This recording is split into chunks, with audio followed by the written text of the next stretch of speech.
యేసుక్రీస్తు ప్రభుల వారి యొక్క పునరుద్ధానం అనంతరం అట్టి ఖాళీ సమాధిలో ఒక బహు గొప్ప సంకేతాన్ని దేవుడు మనకు అందించినట్టు మనం చూస్తాం. మడిచినటువంటి రుమాలు. దేనికి సంకేతం ఇది? యేసుక్రీస్తు ప్రభుల వారికి తలకు చుట్టబడినటువంటి రుమాలు క్రమముగా పద్ధతిగా మడిచినట్టు సువార్తికులు గ్రంథస్థం చేసినారు. ఆదివారపు ఉదయపు వేళ అంధకారపు అవశేషాలు ఇంకా భూమిని ఆవరించి ఉండగా నిశ్శబ్దం తన యొక్క గంభీరమైనటువంటి స్వరముతో సృష్టిని ముంచెత్తుచుండగా మగ్దలేని మరియా బహు వేదనతో, బాధతో, గందరగోళముతో సమాధి వైపు వడివడిగా తన యొక్క పాదాలు కదులుతున్నటువంటి వేళ ఆమె కన్నులు ఒక ఆశ్చర్యచకితమైనటువంటి దృశ్యాన్ని దర్శించెను. రాయి తొలగించబడినది. హృదయము వేగముతో కొట్టుకున్నాను. ఆమెలో తెలియనటువంటి ఒక భయభ్రాంతి కలిగాను. ప్రభువు యొక్క శరీరము ఎక్కడా? ఆమె అంతరంగము ఆవేదనతో అల్లాడుచుండగా ఆ సమాధి అంతర్ముఖములో ఒక నిశ్శబ్ద సాక్ష్యము నిలిచి ఉండెను.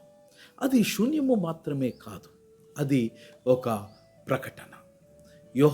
యోహాను గారు సాక్ష్యమునందు వెలుగు చూచినటువంటి ఆ విశేషం తలపై ఉంచబడినటువంటి రుమాలు. దీనిని గ్రీకు భాషలో సౌడేరియన్ అని పిలువబడ్డది. ఇది ఇతర నార వస్త్రములైనటువంటి ఒతోనియా గ్రీకులో ఇది వీటితో కలిసి పడి ఉండలేదు. కానీ తలకు చుట్టబడినటువంటి రుమాలు సౌడారియన్ అనేటువంటి ఇటిది వేరుగా, బహుశ్రద్ధగా, సమచ్ఛిన్నంగా మడిచివేయబడి క్రమముగా పెట్టబడి ఉండెను. ఇది దృశ్యము యాదృచ్ఛికమా? లేదే. దొంగతనమునకు సంకల్పించినటువంటి చేతులు క్రమమును పాటించవు. అవసరము వేగమును పుట్టించును, వేగము అస్తవ్యస్తమును సృష్టించును. కానీ ఇక్కడ శాంతి విరాజిల్లుతున్నది, క్రమశిక్షణ వెలుగొందుచున్నది, ఉద్దేశము ప్రకాశించుచున్నది. గ్రీకు భావ వ్యాఖ్యానమునందు మడిచి వేయబడినది అనేటువంటి ఇట్టి పదమును గ్రీకు పదజాలములో ఎంటెటెలిగిమియోన్ అని పిలువబడ్డది. అనగా జాగ్రత్తగా చుట్టబడి సవ్యంగా అమర్చబడినది యేసుక్రీస్తు ప్రభుల వారి తలకు చుట్టబడిన రుమాలు అని దీని యొక్క అర్థం. ఇది కేవలము ఒక చర్య కాదు, ఇది ఒక మౌన ప్రకటన. సమాధి శూన్యమై ఉన్నది, కానీ అది గందరగోళముతో నిండి లేదు. ప్రభువు తొందరలో అక్కడి నుంచి నిష్క్రమించలేదు. ఆయన విజయముతో, మహిమతో, నిశ్చలమైనటువంటి శాంతితో ఆయన లేచెను. యూదా సంప్రదాయంలో ఒక సున్నితమైనటువంటి సూచన ఉన్నది మిత్రమా. విందు సమాప్తమైతే రుమాలు విసిరివ్వడను లేదా విసిరివేయబడను. ఇది పూర్తి అయినది అని చెప్పడానికి సంకేతం అన్నట్టు.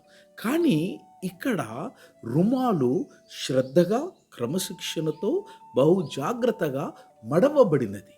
మడవబడినటువంటి రుమాలు దేనికి సంకేతము అనంటే యూదా సంప్రదాయములో నేను మరలా వచ్చెదను అనే సంకేతాన్ని ఇట్టి జాగ్రత్తగా మడిచినటువంటి రుమాలు ప్రకటిస్తూ ఉన్నది. సిలువ మీద ప్రభువు పలికినటువంటి వాక్యము సంపూర్ణమాయను. అయితే సమాధిలో మడిచినటువంటి రుమాలు ఇంకొక నిగూఢమైన సత్యమును మనకు మ్రోగిస్తూ ఉన్నది. ఇది అంతము కాదు, నేను తిరిగి రానయున్నాను గనక దానికి ఇది ఆరంభమని. ఖాళీ సమాధి విమోచనకు సాక్ష్యం.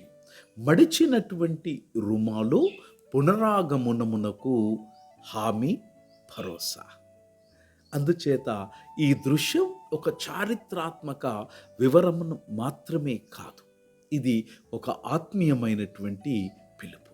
ఆయన బ్రతికి ఉన్నాడు, ఆయన మళ్ళీ తిరిగి రానయ్యున్నాడు. సమాధి ప్రకటించెను, మరణము జయింపబడినది. మడిచినటువంటి రుమాలు సాక్ష్యమిచ్చెను, రాజాదిరాజు తిరిగి రానయ్యున్నాడని. ఈ దినమును జ్ఞాపకముంచుకొనడి. ఖాళీ సమాధి రక్షణ సత్యము, మడిచినటువంటి రుమాలు నిరీక్షణకు ప్రతిజ్ఞ. ఆయన లేచెను. ఆయన తిరిగి రానున్నాడు. ఆయన తిరిగి వస్తున్నాడు. God bless.